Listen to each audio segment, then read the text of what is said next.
ये सारे curious students वहां इकट्ठा हुए थे सिर्फ एक कपल की लड़ाई देखने के लिए। चुचू चिंगली, जो स्कूल की सबसे सुंदर रेड हेड गर्ल थी, सबके सामने बोल रही थी कि वो ब्रेकअप करना चाहती है। वो रिच थी, टैलेंटेड थी और उसके हिसाब से अब ये रिलेशनशिप कोई सेंस नहीं बनाती थी क्योंकि फैंगी गरीब था और अब तक उसने कोई खास टैलेंट नहीं दिखाया था। उसने जानबूझकर तब बोला जब सब लोग देख रहे थे। वो चाहती थी कि सबके सामने गिड़गिड़ाए, भीख मांगे रिलेशनशिप बचाने के, लेकिन ऐसा कुछ भी नहीं हुआ। फैंगी ने बस शांति से कहा ओके। ये सुनकर लड़की पूरी तरह शॉक में चली गई। उसे लगा ये कोई चाल है।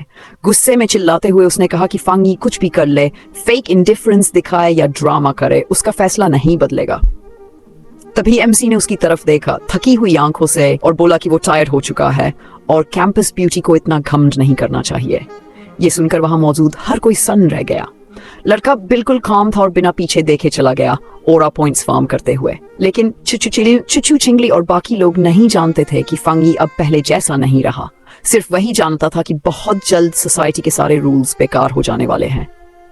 बहुत जल्द दुनिया चास में बदलने वाली है और चुचू चिंगली उसके लिए बस किसी पिछली जिंदगी की एक अननोन लड़की बनकर रह जाएगी। सब कुछ शुरू हुआ था पिछली रात जब एमसी नींद से जागा और उसने कुछ अजीब क्रैक्स देखे जो उसे फ्यूचर दिखा रहे थे। बड़े बड़े कैटास्ट्रोफिक इवेंट्स, तबाही और डिस्ट्रक्शन। एक मैसेज सामने आया कि उसकी स्पिरिचुअल एनर्जी रिवाइवल डिटेक्ट हो चुकी है और कंप्लीट एक्टिवेशन 361 दिनों में होगी। इतनी नेगेटिव और भारी इंफॉर्मेशन देखकर फंगी का दिमाग घूम गया। तभी कुछ रहस्यमय लोग उसके सामने प्रकट हुए और सिस्टम ने बताया कि सोसाइटी के रूल्स दोबारा लिखे जाने वाले हैं। कल्टिवेटर्स का एरा आने वाला है और अब पावर ही नया स्टैंडर्ड बनेगी। क्यूरियोसिटी से भरा हुआ फैंगी ने हाथ आगे बढ़ाया और पूछा कि वो लोग कौन हैं। तभी एक अजीब सी लाइट उसके सामने चमकने लगी। एक सिस्टम विंडो खुली जिसमें लिखा था कि ये यूनिवर्स के एज से आया है, एडवांस्ड एल्गोरिथम्स और कॉस्मिक सीक्रेट्स के साथ। इसका काम था होस्ट द्वारा छुए गए स्पिरिचुअल मटेरियल से कल्टिवेशन टेक्निक्स ऑटो जनरेट करना। लेकिन अभी करंट टेक्निक्स 0 थी। फैंगी ने हाथ आगे बढ़ाया और उसका हाथ सिस्टम विंडो के आर पार निकल गया। उसी पल एक भयानक मॉन्स्टर प्रकट हुआ और जोर से दहाड़ने लगा। फैंगी का पूरा शरीर फ्रीज हो गया क्योंकि उस मॉन्स्टर के मुंह में एक लाश थी। सिस्टम ने बताया कि यही उसका एंड होगा, एक ऑर्डिनरी इंसान के रूप में, और यही ब्लू स्टार अरबों लोगों की फेट है। फैंगी ने डर के मारे निकल लिया। उसका दिल तेजी से धड़क रहा था। उसने छाती पर हाथ रखा। उसका दिमाग चिंता और डर से भर चुका था। फैंगी सोच में डूब गया और उसे अपनी पास्ट लाइफ याद आने लगी। पिछली जिंदगी में वो बस एक आम इंसान था, हालात के सैलाब में बह गया था, सिर्फ जिंदा रहने के लिए लड़ रहा था, इस उम्मीद में कि किसी तरह डिजास्टर को पार कर ले। उसने एक देश को गिरते हुए देखा था, लोगों का दर्द देखा था और आखिर में वो म्यूटेंट बीस्ट्स से नहीं बच पाया। उसे याद आया कि वो कैसे निराशा में मरा था, गुस्से से भरा हुआ और रिवेंज की गहरी चाह के साथ। उसकी आंखों में अब एक अलग चमक आ गई, डिटर्मिनेशन की। उसे लगा शायद इसी वजह से सिस्टम ने उसे चुना और एनर्जी रिकवरी से 1 साल पहले वापस भेजा। अब मुझे पूरा यकीन है, मुझे अपनी सारी नॉलेज इस्तेमाल करके मैक्स लेवल तक इवॉल्व करना होगा, फैंगी ने मन में सोचा। उसने सिस्टम के फ्रैगमेंट्स को छुआ और फैसला किया कि ओरा से होने वाली हर एनोमली को अपने फायदे में बदलेगा। सिस्टम ने नया इवैल्यूएशन शुरू किया। फैंगी की आंखें 2 सूरजों की तरह चमक उठी जब सिस्टम ने बताया कि बाइंडिंग सक्सेसफुल है और एक नया पाथ अनलॉक हो चुका है। अब जो कुछ भी एग्जिस्ट करता है वो मटेरियल बन सकता है। उसका मिशन साफ था, पावरफुल टेक्निक्स और स्किल्स इकट्ठा करना, एक स्ट्रॉन्ग कल्टिवेटर बनना और दुनिया को बचाना। शहर में अनाउंसमेंट हुआ कि ह्यूमैनिटी एक अनप्रेसिडेंटेड क्राइसिस का सामना कर रही है और इसके आंसर्स पास्ट में नहीं मिलेंगे। अब सिर्फ एक ही ऑप्शन है, अपनी स्ट्रेंथ से अडेप्ट करना। हर कोई शॉक में था सिवाय फैंगी के। जब उसने अपना फोन खोली, नोटिफिकेशंस दिखी। सरकार ने स्ट्रेंज फिनोमेना को ना कंफर्म किया, ना डिनाई किया, बस लोगों से प्रिपेयर रहने को कहा। पास्ट लाइफ की यादें उसे गहरे सैडनेस में डुबो रही थी।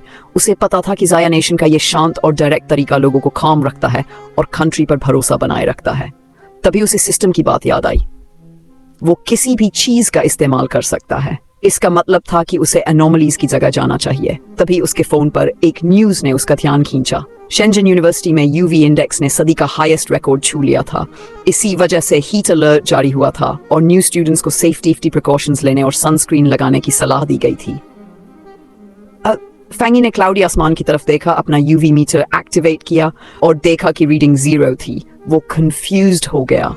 यूनिवर्सिटी सिर्फ 35 मिनट की ड्राइव पर थी, फिर वेदर इतना अलग कैसे हो सकता था? ऑनलाइन इमेजेस में यूनिवर्सिटी के ऊपर ब्लेजिंग सन दिख रहा था। स्टूडेंट्स को बताया गया कि रजिस्ट्रेशन जारी है, नॉर्थ गेट से दूर रहें क्योंकि वहां यूवी इंडेक्स बहुत ज्यादा है। बाकी सारे एंट्रेंसेस खुले थे। फैंगी हल्के से मुस्कुरा दिया। उसे पता था कि जब एनोमलीज पहली बार होती हैं तो ज्यादातर लोग उसे पब्लिसिटी स्टंट समझते हैं। सच सिर्फ वही जानता था। वो खुश था क्योंकि उसकी पहली अपॉर्चुनिटी आ चुकी थी। फैंगी ने कपड़े बदले और शेंजन यूनिवर्सिटी की तरफ निकल पड़ा। अभी आसमान से सैकड़ों ग्लोइंग एशेस गिरने लगी। स्टूडेंट्स जान बचाने के लिए भागने लगे ताकि जलकर मर जाएं। फैंगी की नजरें वहीं टिक गई।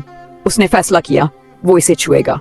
जैसे ही उसकी उंगली ने उसे छुआ, एक तेज चमक फूट पड़ी। सिस्टम ने रिपोर्ट किया कि इंटेंस यांग एट्रीब्यूट फ्लक्चुएशन डिटेक्ट हुआ है और उसका डेटा मॉडल अनलॉक हो गया है। एनर्जी तेजी से फैंगी के शरीर में घुसने लगी, जिससे उसे भयानक दर्द होने लगा। उसके शरीर से एक चकाचौंध कर देने वाली रोशनी फूट पड़ी।